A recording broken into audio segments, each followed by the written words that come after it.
Guys আজকের ভিডিওটা কেউ সিরিয়াসলি নেবেন না, শুধুমাত্র বিনোদনের জন্য। তো সিদ্দিক ভাই কি ডায়লগ দিছে তো সবাই শোনাবেন। ভিডিওটা খালি বিনোদনের জন্য, সবাই সাথে থাকবেন।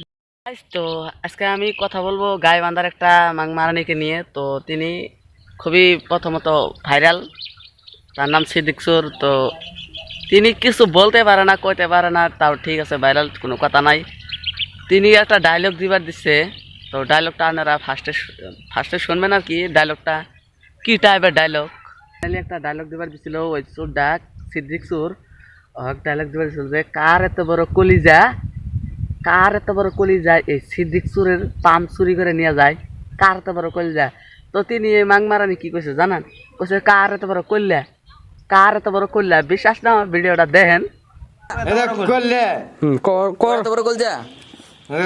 আমার মাল নেই, বড় কলিজা কও কও, আমার মাল নেছে ওর এত বড় কলিজা, করলে ওর এত বড় কলিজা। চিন্তা করে ভাই, একটা ডায়লগ দিতে যদি এত সময় লাগে, তোরা যদি একটা শর্ট ফিল্ম যাস, না হলে তো মাসের নাগে 1 বছর, তোর তো 2 বছর 2.5 বছর লাগবে। ঠিক আছে ভাই, তোরা মূলত তোর মাথা নষ্ট হওয়া উচিস ভাই। তোরা মূলত অন্য কিছু করে রাখা, তাও সিদ্দিক সুরক নিয়ে ভিডিও বানাস না। ঠিক আছে ভাই।